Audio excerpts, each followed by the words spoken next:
Christians are afraid that scientific discovery is threatening the foundations of the gospel.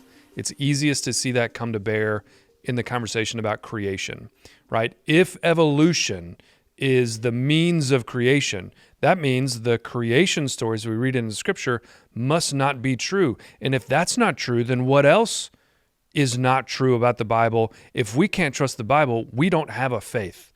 It's all fear-based, or a lot of it is fear-based. The problem with that is we've unwittingly set up a house of cards gospel, right? We've unwittingly or unknowingly or unintentionally bought into an understanding of the gospel that is so weak that it can't withstand a description of the means by which God may have created the world. And so we're afraid. Scientific community, on the other hand, not all of them, but a portion of the scientific community has extended beyond the scope of what science is intended to do, right? And we might call that the rise of scientism. It's almost the religion of science, where we've begun to have a religious-like faith in science, and we've extended our belief in science beyond theory or hypothesis that's open to correction and development. And so we've been faced with a choice. We've got to choose. I think Christians in particular, the scientific community doesn't feel this tension, I don't think at all, but I think Christians, by and large, feel the tension of a choice between what we've been taught about scientific development, scientific discovery, and what we believe about faith and about God and how God shows up in the world. The problem is it's a false choice. Christians don't have to choose between a scientific worldview and a Christian worldview. Those two things are actually compatible. And the reason is science is not trying to do what the gospel is trying to do. And the gospel is not trying to do what science is trying to do. Science is trying to describe the world. Strictly speaking, that's what science is. It's describing how the world works. That's not what the gospel is intended to do. That's not the project of the gospel. The gospel is speaking to ultimate questions. Science is speaking to penultimate questions, in my view. The gospel is speaking to the most important questions. Where do we come from? Why are we here?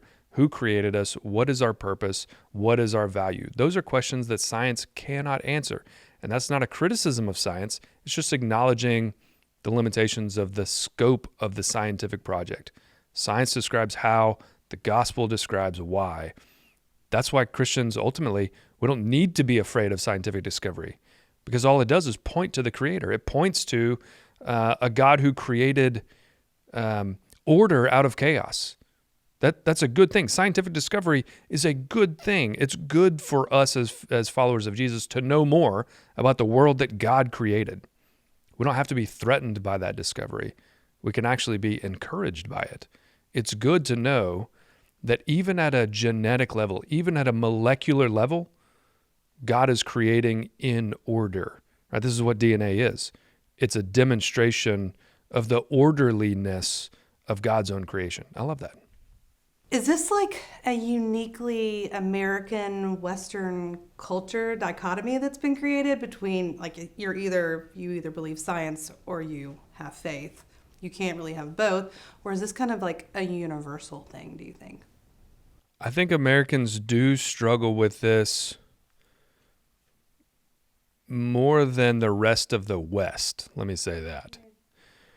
But the only reason that's true is because the rest of the West has already matriculated through the tension and landed largely on the side of not the gospel.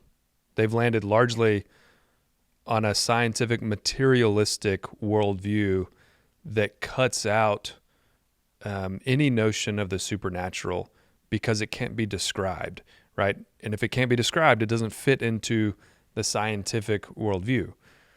So I think the Americans struggle with it more than others, but perhaps we would say we're behind in that struggle. Why do you think that is? I think there's a whole host of reasons that we could point towards that explain why the United States is probably behind the rest of the West in this sort of worldview evolution. I think part of it is a geographic isolation. We're not as impacted. We weren't as impacted by the intellectual developments in Europe in the 19th and 20th centuries because we were physically separated. Now that has changed in the last 30, 40 years with globalization and the rise of the digital age. But I think that played a part in the 19th and early 20th century for sure. I think part of it is the Great Awakenings that unfolded in the United States. And you could take a kind of anthropological view and say, well, the Great Awakenings implanted a religious fervor or institutional commitment in the psyche of Americans. Or you could take a spiritual worldview and say, God did something in the Christian community in America in the 19th and early 20th century that has had some staying power. And it's only in the last 50 years that the spiritual life that took root in those Great Awakenings has started to wane. I think that's part of why you saw so much interest in the revival at Asbury last year, is that harkened back to a day in America's history that revival was a crucial component of America's Christian foundation. We haven't seen that in a long time. I think that's part of why Asbury was such a big deal for some. What about like the theology of Christians today?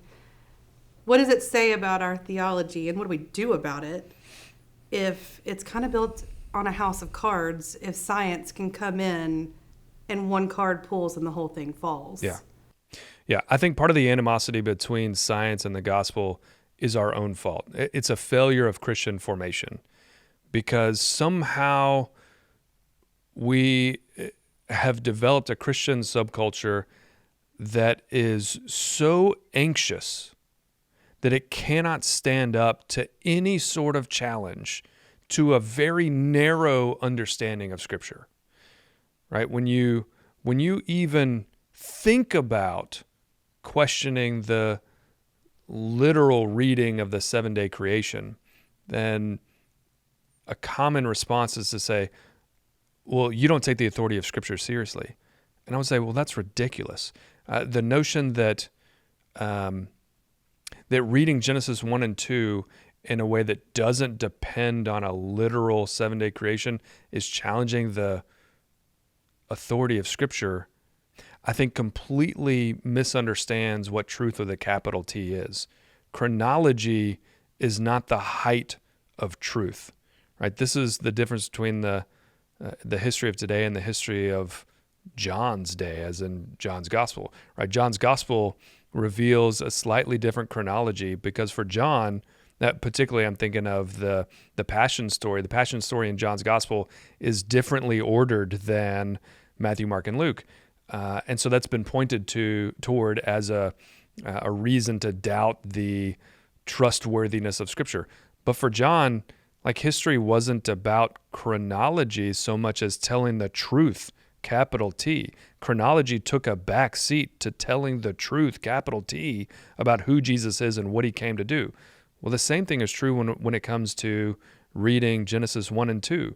The truth matters a lot more than the chronology there. It was never written as a treatise on the mechanism by which God created the world.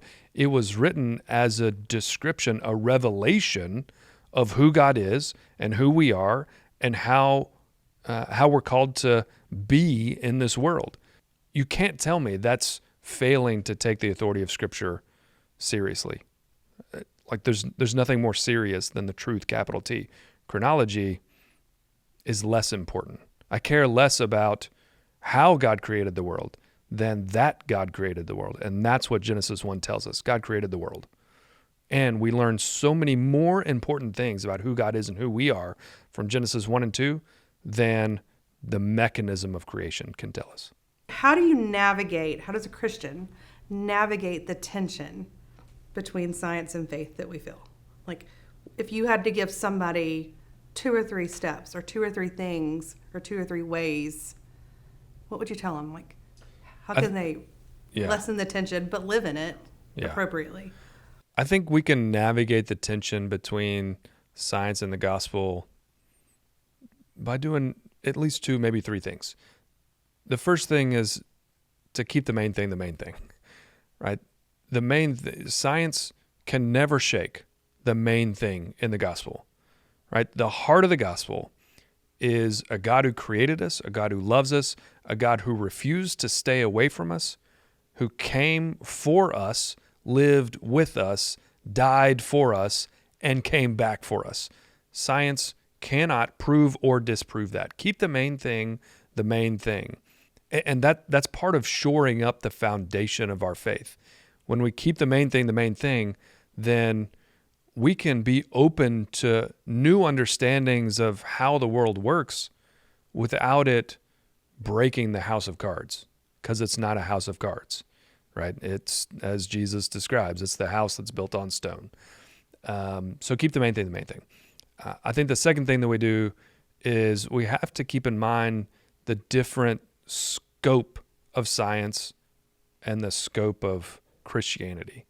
The scope of science extends only to how the world works. Now, some in the scientific community will extend science beyond that. I would call that a move into scientism that's inappropriate. So science is how the world works. The gospel answers why questions.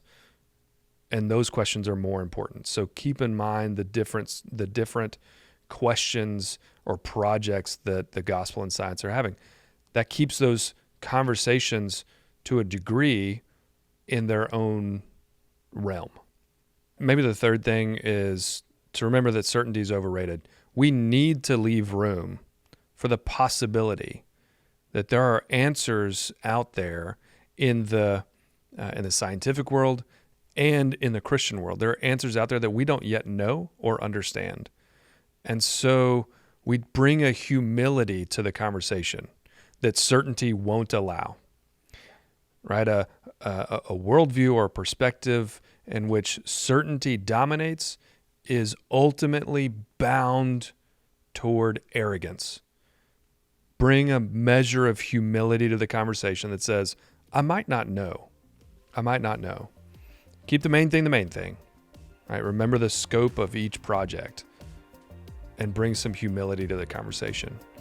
I think that's a way to navigate some of the tension between science and the gospel.